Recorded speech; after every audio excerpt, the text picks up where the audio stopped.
That is why it is so important, listen carefully, for you to know that the ability to live the Christian life is not related to somebody giving you a pep talk. It is directly related to what you think about God and what you think about yourself. And if you have a superficial view of God and an elevated view of yourself, you're set up to worship yourself and not God.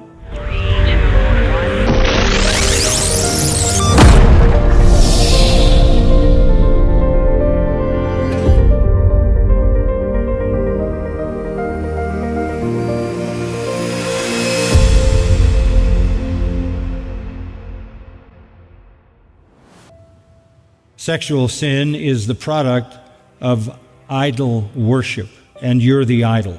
The root of your sin is self-worship. That develops covetousness. It rises out of our innate evil desire, is flamed into passion, creates evil thoughts, and ends in immorality.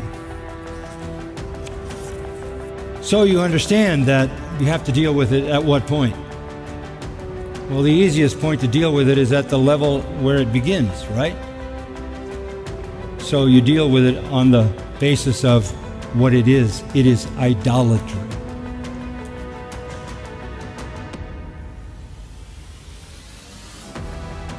Anything that you have no right to that you want is a test of who you worship. If you worship God, you say no at that point. If you worship yourself, you say yes at that point. And that's what James says lust wants, because then lust conceives and brings forth sin, and ultimately sin brings forth death.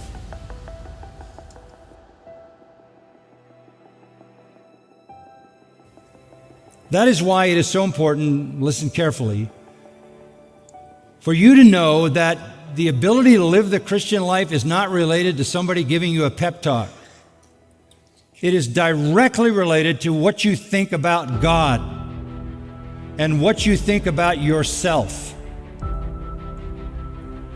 And if you have a superficial view of God and an elevated view of yourself, you're set up to worship yourself and not God.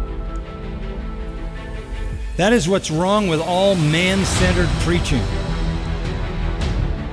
It does no help, provides no strength against sin.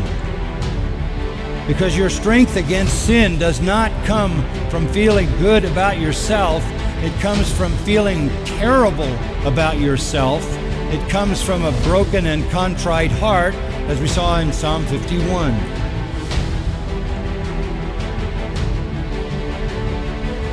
Isaiah 66, God says, "Who am I seeking?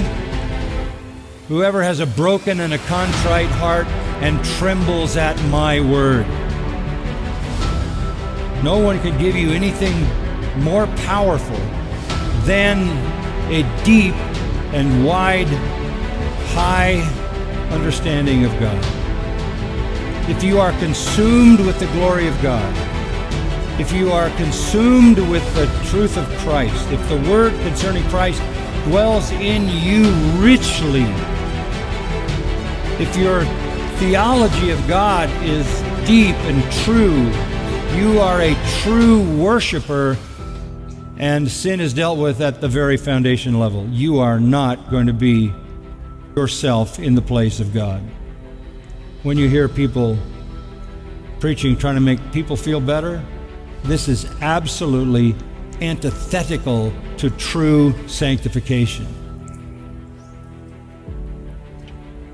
So the Christian needs to be killing the corrupting things, and at the base of those corrupting things is idolatry.